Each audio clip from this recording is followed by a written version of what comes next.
kelemahan fatal non-Kristen terkait Alkitab. Saya akan tunjukkan dan nyatakan beberapa kelemahan fatal tersebut dari saudara-saudara kami non-Kristen ketika sudah masuk dalam konteks mengerti dan memahami Alkitab. Pertama, saudara-saudara kami non-Kristen membuat pertanyaan tetapi sebenarnya tidak membutuhkan jawaban.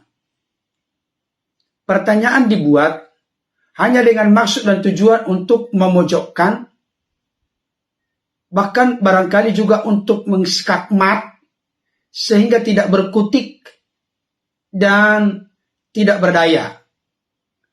Tetapi saya kasih tahu hal itu tidak akan pernah terjadi.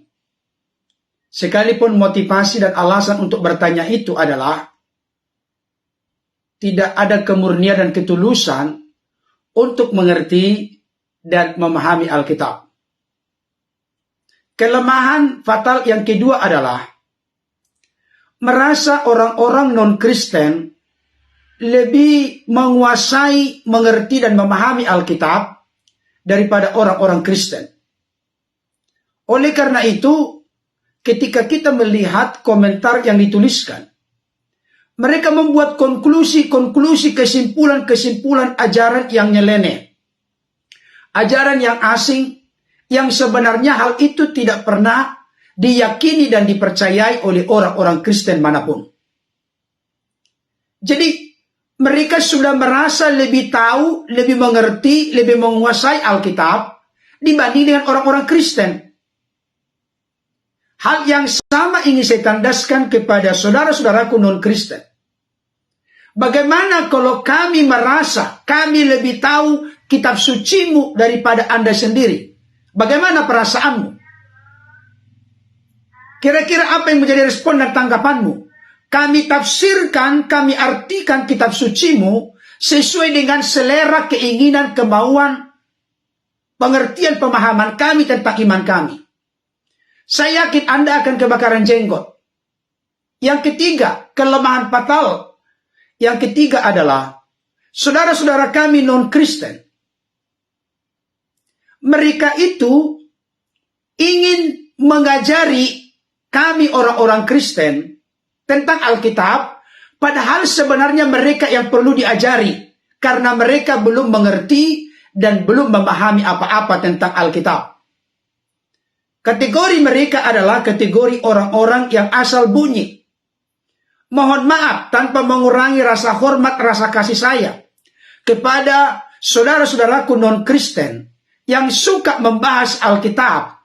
Termasuk itu almarhum Ahmad Dedat, Dr. Zakir Naik, sekarang anaknya Farid Naik. Masuk lagi Aristo, Kainama. Masih banyak lagi yang lain, apalagi mu'alaf-mu'alaf yang beralih keyakinan dari agama sebelumnya menjadi agamanya yang sekarang. Mereka sebenarnya sama sekali tidak tahu, tidak mengerti doktrin ajaran Kristen yang sangat mendasar. Mereka belum menggali dan belum mencoba mengeksplorasi sedemikian mendalam. Mereka sudah mengambil kesimpulan. Tinggalkan Yesus dan beralih kepada yang lain. Itu yang sering terjadi Bapak Ibu Saudara. Jadi nasihat dan masukan saya adalah ketika ada saudara-saudaraku dari non-Kristen yang ingin bertanya, silakan bertanya dengan ketulusan, kemurnian dan kesungguhan. Tidak perlu mengeluarkan kata-kata kebun binatang.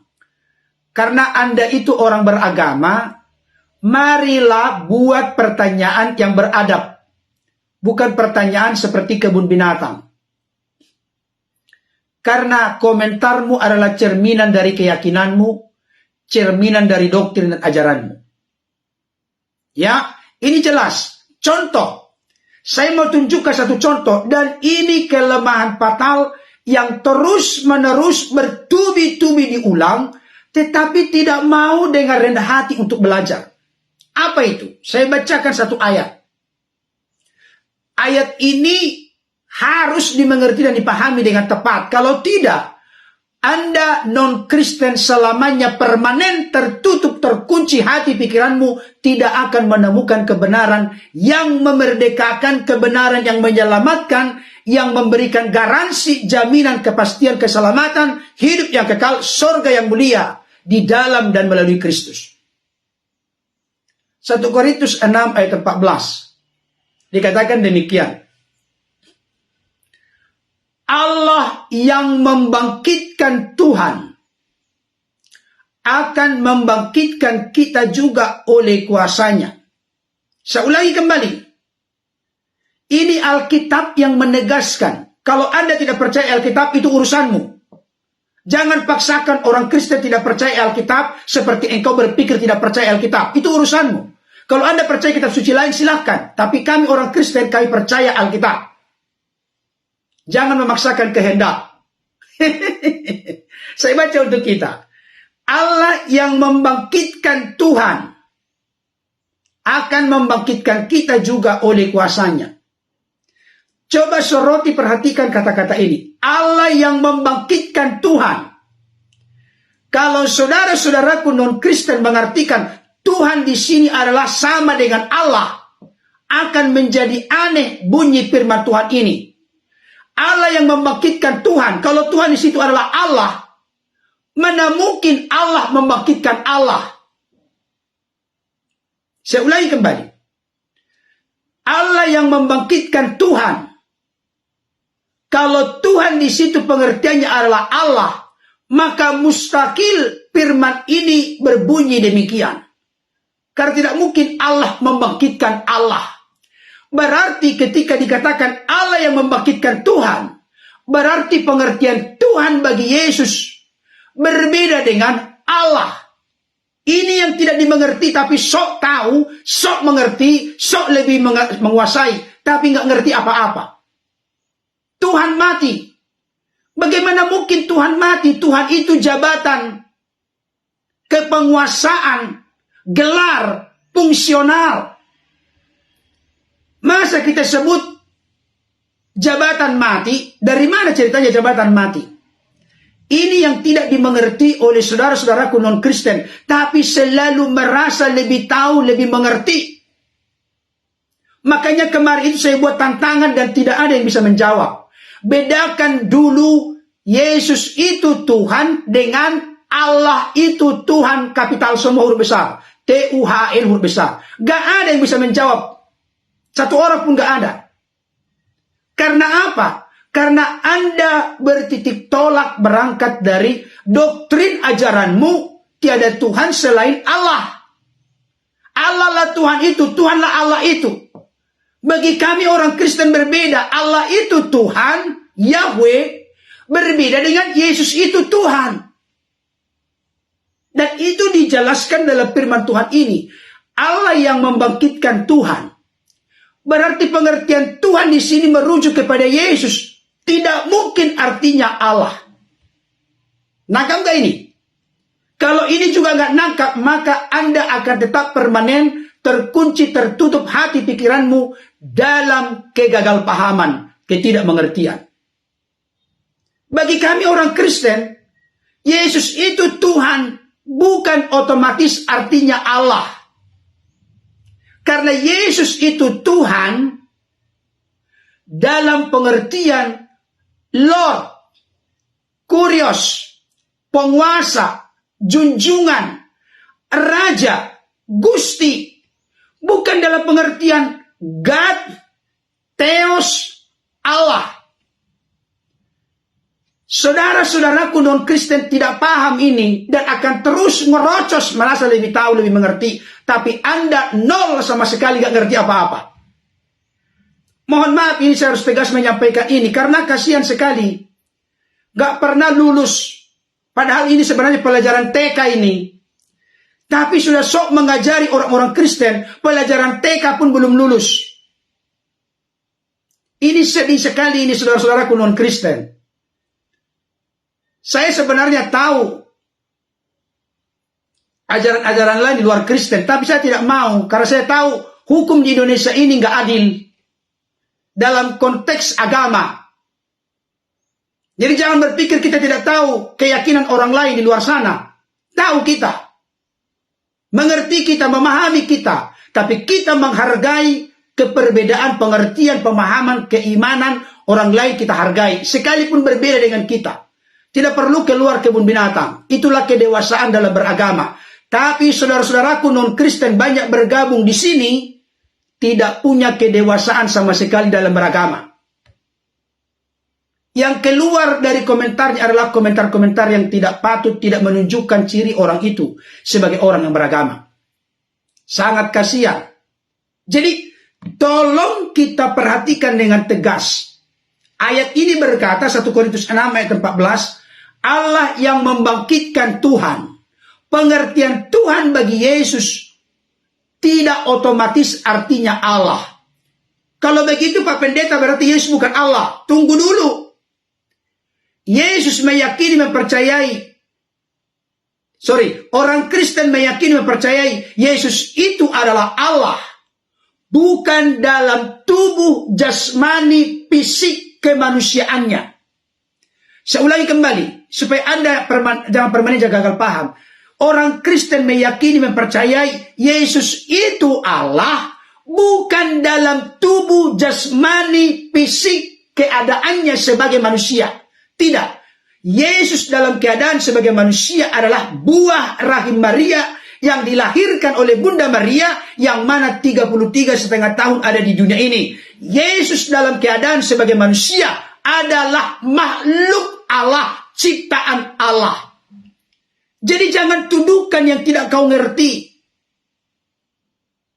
Masa manusia berpuasa, masa Tuhan berpuasa, masa Tuhan sunat. Tuhan itu jabatan, gelar kepenguasaan fungsional.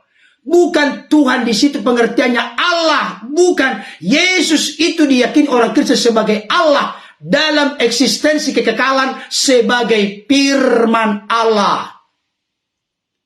Pada mulanya adalah firman. Firman itu bersama-sama dengan Allah. Dan firman itu adalah Allah. Kenapa orang Kristen meyakini Yesus itu adalah firman yang adalah Allah karena ada bersama dengan Allah sejak kekal tanpa ada permulaan. Kenapa? Yohanes 1 ayat 3, segala sesuatu dijadikan oleh Dia atau melalui Dia, melalui firman, dan tanpa firman tidak ada sesuatu pun yang jadi dari segala yang telah dijadikan. Ini ada orang yang menantang saya. Jangan dikit-dikit baca Alkitab. Ya saya nggak baca Alkitab ini. Yohanes 1 ayat 1 sampai 3. Pada mulanya adalah firman, firman itu bersama-sama dengan Allah dan firman itu adalah Allah. Ayat 2. Ia pada mulanya bersama-sama dengan Allah. Ayat yang ketiga. Segala sesuatu dijadikan oleh Dia dan tanpa Dia tidak ada sesuatu pun yang jadi dari segala yang telah dijadikan. Hafal. Seperti cakar naik. Saudara yang dikasih oleh Tuhan. Oleh karena itu kami orang Kristen gak pernah mengimani, mempercayai Yesus yang lapar, Yesus yang haus, Yesus yang berpuasa, Yesus yang menangis, Yesus yang disunat, Yesus yang mati, Yesus yang berdoa. Itu sebagai Allah gak ada. Udah nangkap? Jadi masa Tuhan berdoa? Tuhan yang kau maksud itu kan Allah kan? Tuhan yang kau maksud Allah kan? Allah mustahil berdoa kepada Allah.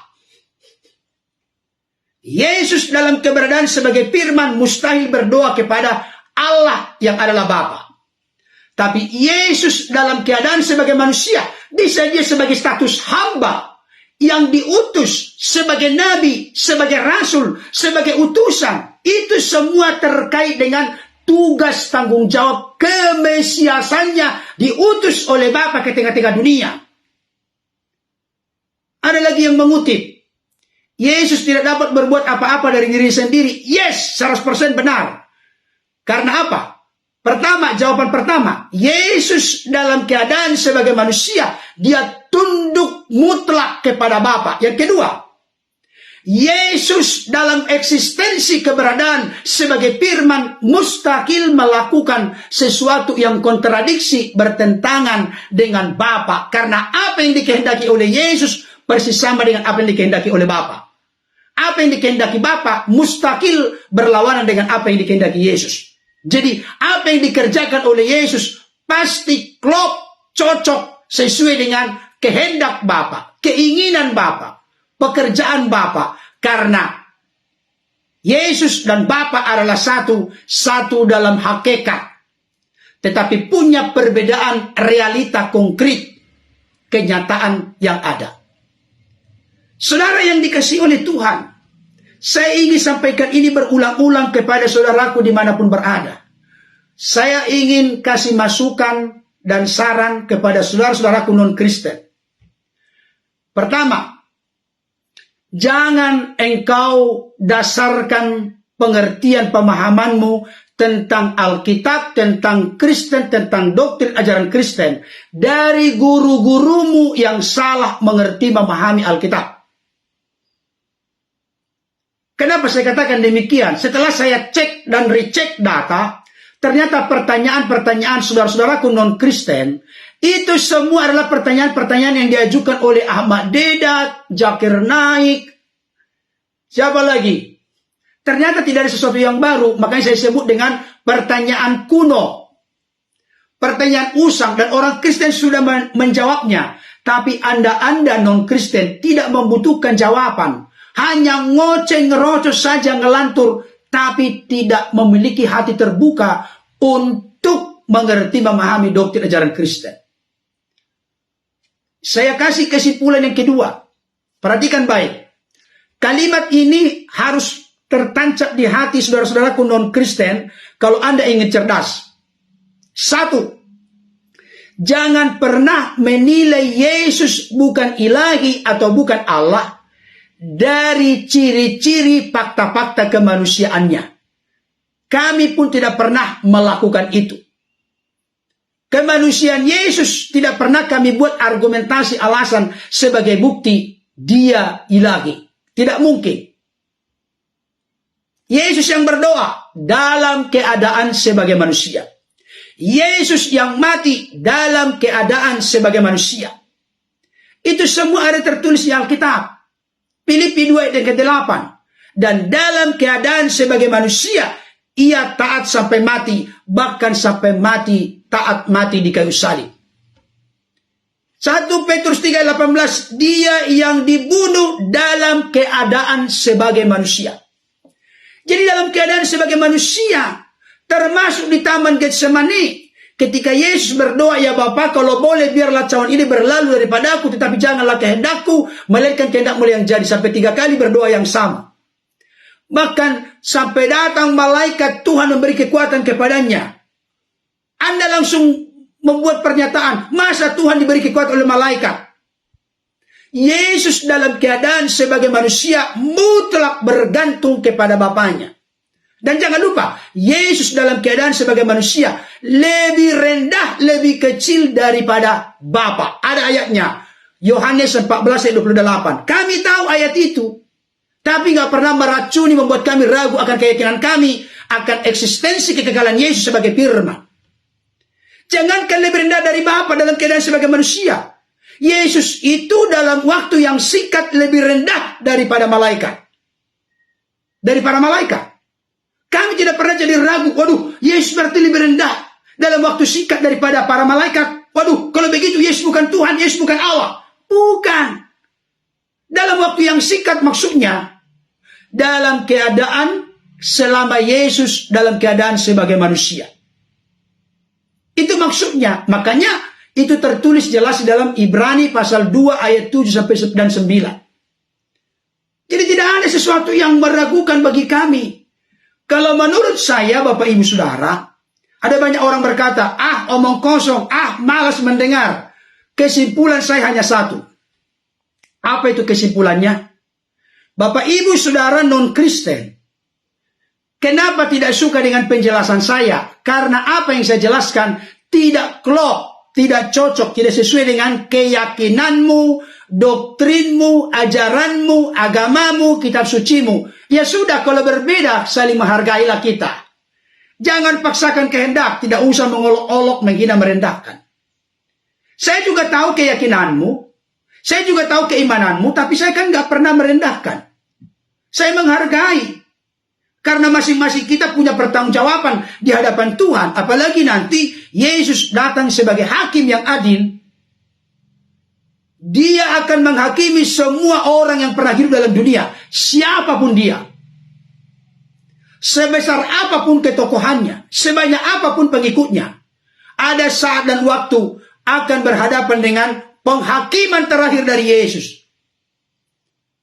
Saya baca dulu ayatnya itu untuk kita.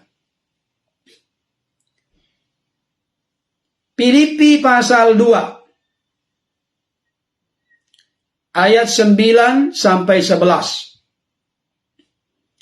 Itulah sebabnya Allah sangat meninggikan dia dan mengaruniakan kepadanya nama di atas segala nama, supaya dalam nama Yesus bertekuk lutut segala yang ada di langit. Perhatikan baik. Supaya di dalam nama Yesus bertekuk lutut segala yang ada di langit. Siapa yang ada di langit? Malaikat-malaikat harus takluk berlutut kepada Yesus. Segala yang ada di atas bumi. Siapa itu? Seluruh umat manusia. Dan yang ada di bawah bumi. Siapa lagi itu? Penguasa-penguasa kegelapan, iblis, setan, roh-roh jahat, kuasa kegelapan, semua harus takluk dalam nama Yesus. Jadi bertekuk lutut berarti sujud menyembah.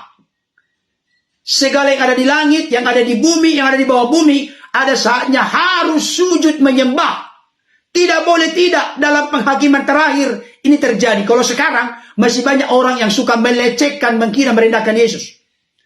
Tapi ada saatnya siapapun engkau, dimanapun engkau berada, engkau akan berhadapan dan pasti berhadapan dengan penghakiman Yesus sebagai hakim yang adil. Ayat 11. Dan segala lidah mengaku. Bapak Ibu Saudara punya lidah? Apapun latar belakang Bapak Ibu Saudara, segala lidah, yang punya lutut, punya lidah mengaku, punya lutut sujud menyembah, bertekuk lutut. Dan segala lidah mengaku Yesus Kristus adalah Tuhan bagi kemuliaan Allah Bapa. Jadi ada saatnya Bapak Ibu Saudara, siapapun Bapak Ibu Saudara dari latar belakang manapun, ada saatnya Anda harus bertekuk lutut di hadapan Yesus. Dan Anda harus mengaku dengan lidahmu bahwa Yesus adalah Tuhan bagi kemuliaan Allah Bapa. Kalau sekarang masih banyak orang yang melecehkan, menghina, merendahkan Yesus sebagai Tuhan dan Juru Selamat, silakan saja engkau mengejek, menghina, merendahkan dia. Tapi firman Tuhan berkata ada saatnya setiap lidah mengaku Yesus adalah Tuhan bagi kemuliaan Allah Bapa. Setiap lutut sujud, bertekuk lutut menyembah kepada dia. Karena apa? Karena dialah hakim yang adil, yang tidak bisa disogok, yang tidak punya korupsi, tapi seadil-adilnya. Karena segalanya telanjang, transparan di mata Tuhan, yang kepadanya kita harus memberikan pertanggungjawaban. Saudara yang dikasihi oleh Tuhan, jadi saran saya, kesalahan fatal saudara-saudaraku non-Kristen terkait Alkitab, ya, saya tidak mengurusi agama orang lain. Terkait Alkitab adalah, pertama, bertanya tapi tidak butuh jawaban. Hanya ngoceh. Coba perhatikan, siapa yang suka buat pertanyaan di media sosial saya. Ketika bertanya dengan sopan, saya akan jawab. Tapi ketika Anda bertanya dengan tidak beretika, tidak punya sopan santun, ada keluar kebun binatang, jangan harap Anda akan saya jawab. Tapi Anda segera saya blokir. Sudah sangat banyak yang saya blokir karena tidak punya adab sama sekali. Padahal di dalam agama non-Kristen berkata, yang paling tinggi dari semuanya adalah adab, akhlak. Tapi akhlak itu saya tidak temukan ketika berkomentar. Saya langsung blokir. Saya tidak mau menghabiskan waktu kepada orang-orang tidak berguna. Mohon maaf Bapak Ibu Saudara. Tapi kalau ada saudara-saudaraku, selamat malam Pak Berton, saya mau bertanya. Langsung saya jawab itu. Karena dia sopan bertanya. Tapi kalau bertanyanya sudah kurang asam, kurang pahit, saya tidak akan meladeni. Saya langsung blokir. Karena Media sosial saya bukan tempat orang-orang yang tidak bermutu, tidak berkualitas. Kelemahan yang kedua adalah sok mengajari, padahal masih perlu diajari, tapi tidak mau diajari. Itu dia. Saya ulangi yang kedua, kelemahan fatal non-Kristen yang kedua adalah sok mengajari, tetapi yang diajarkan keliru dan salah, tidak mau diajari, hanya ingin untuk mengajari, tapi mau menuntun kepada kekeliruan, penyimpangan, dan kesalahan. Ya, oleh karena itu, Bapak Ibu Saudara, saya sarankan belajar dengan rendah hati dulu. Jangan percaya dengan klaim-klaim, pertanyaan-pertanyaan konyol, kuno, dan jadul kadaluarsa yang dibuat oleh guru-gurumu. Yang lebih baik adalah bacalah firman itu secara keseluruhan. Baca firman secara keseluruhan. Saya sarankan dimulai dari Matius sampai Wahyu. Kenapa itu perlu? Karena Matius sampai Wahyu itu adalah penggenapan. Di dalam perjanjian lama itu banyak nubuat. Jadi langsung aja dulu kepada penggenapan, Matius sampai Wahyu, baru nanti Kejadian sampai Maliaki. Baca dulu. Jangan takut. Orang Buya Sakur juga mengatakan jangan takut murtad. Saya juga suka membaca kitab suci non-Kristen. Saya tidak beralih keyakinan. Makin kokoh iman saya. Saya suka membaca kitab suci orang lain. Tapi makin kokoh iman saya. Adakah di sini yang bergabung takut membaca Alkitab? Tapi mesti hati-hati karena orang membaca Alkitab nanti Roh Kudus bekerja mencelikkan mata hati, mata rohanimu. Itu bukan kuasa setan, tidak, Roh Kudus yang bekerja. Karena Roh Kudus itu yang bekerja menginsapkan dunia akan dosa karena tidak percaya kepada Yesus, akhirnya percaya kepada Yesus sebagai Tuhan dan Juru Selamat. Tanpa Roh Kudus bekerja, orang tidak bisa mengaku Yesus adalah Tuhan dan Juru Selamat. Orang Kristen mengaku Yesus adalah Tuhan bukan sekedar karena kecerdasan intelektual, tapi karena Roh Kudus bekerja di hati orang-orang percaya. Mungkin Bapak Ibu Saudara akan berkata, Pak Pendeta mah asal bunyi, asal ngomong. Supaya jangan asal bunyi, asal ngomong, saya bacakan untuk kita. 1 Korintus 12 ayat 3. 1 Korintus 12 ayat 3. Karena itu aku mau meyakinkan kamu, bahwa tidak ada seorang pun yang berkata-kata oleh Roh Allah atau Roh Kudus, dapat berkata, terkutuklah Yesus. Jadi kalau ada orang di dunia ini berkata, terkutuklah Yesus, bodohlah Yesus, dan seterusnya, saya kasih tahu, karena tidak ada Roh Allah, tidak ada Roh Kudus dalam diri orang itu. Karena kalau orang sudah didiami Roh Kudus, orang itu mustahil bisa berkata, terkutuklah Yesus. Tidak mungkin. Tunjukkan kepada saya, kalau ada Roh Kudus dalam diri orang Kristen, dia mengaku, dia berkata terkutuklah Yesus. Gak bakalan ada. Dia akan menghargai, menghormati karya Roh Kudus yang menginsapkan dia akan dosa karena tidak percaya kepada Yesus. Akhirnya percaya kepada Yesus. Dia akan bersyukur dan dengan rendah hati. Aku bersyukur Tuhan, Engkau begitu baik telah menebus menyelamatkan aku yang sepantasnya, yang seharusnya dihukum dan dimurkai, dimasukkan ke neraka jahanam yang kekal. Tapi karena kasih karuniamu, aku ditebus, dipulihkan, diubahkan, dan diangkat menjadi anak-anakmu dan ahli waris kekal dalam kerajaanmu. Saya ulangi kembali. Karena itu aku mau meyakinkan kamu, bahwa tidak ada seorang pun yang berkata-kata oleh Roh Allah, dapat berkata terkutuklah Yesus.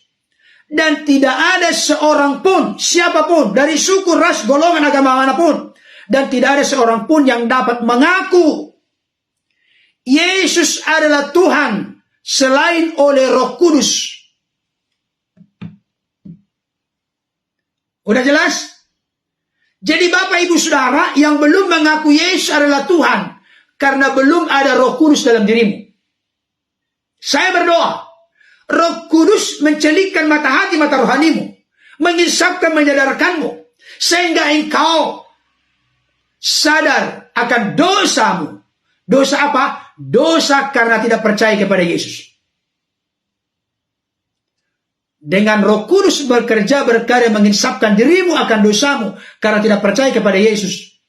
maka engkau akan mengaku Yesus adalah Tuhan bagi kemuliaan Allah Bapa. Ada lagi mungkin nanti yang berkata, mana mengisapkan, di mana mengisapkan? Nah, kita baca lagi. Alkitab menjawab Alkitab. Yohanes 16 ayat 8. Kita baca dulu ayat yang ke-7. Yohanes 16 ayat 7. Namun benar yang kukatakan ini kepadamu adalah lebih berguna bagi kamu jika aku pergi. Sebab jikalau aku tidak pergi, penghibur itu tidak akan datang kepadamu. Tetapi jika aku pergi, aku akan mengutus dia kepadamu. Dan kalau ia datang, maksudnya ia di sini adalah penghibur. Penghibur itu salah satu sebutan lain dari Roh Kudus. Dan kalau Roh Kudus datang, ia akan menginsafkan dunia akan dosa, kebenaran, dan penghakiman. Nah, ayat 9 penjelasan akan dosa. Kalau Roh Kudus datang, ia akan menginsafkan dunia akan dosa. Ayat 9 akan dosa. Karena mereka tetap tidak percaya kepadaku. Kudus itu adalah Yesus. Karena mereka tetap tidak percaya kepada Yesus. Jadi yang membuat orang itu sadar, insaf akan dosanya, karena tetap tidak percaya kepada Yesus adalah Roh Kudus. Makanya ketika orang dijamah oleh Roh Kudus, dibuka hati pikirnya oleh Roh Kudus, maka orang itu akan mengaku Yesus adalah Tuhan bagi kemuliaan Allah Bapa. Jelas ya? Oke Bapak Ibu, jadi panjang. Tadi saya mau buat 5 menit, tapi jadi panjang. Kiranya apa yang saya sampaikan dapat menjadi berkat yang semakin mencelikkan mata hati, mata rohani saudara-saudaraku non-Kristen. Sehingga Anda jangan merasa lebih tahu doktrin ajaran Kristen atau isi Alkitab daripada kami orang-orang Kristen. Sejak awal kami telah belajar Alkitab. Tapi Anda yang hanya mengandalkan guru-guru yang terkenal, tapi mereka mengartikan Alkitab dari sudut pandang keyakinan mereka, doktrin ajaran mereka, itu yang dilakukan oleh Zakir Naik. Zakir Naik itu mengartikan Alkitab sesuai dengan imannya, sesuai dengan kepercayaannya, sesuai dengan ajarannya. Jadi diartikan dari sudut pandang ajarannya. Ya salah semua, nyeleneh semua, menyesatkan semua.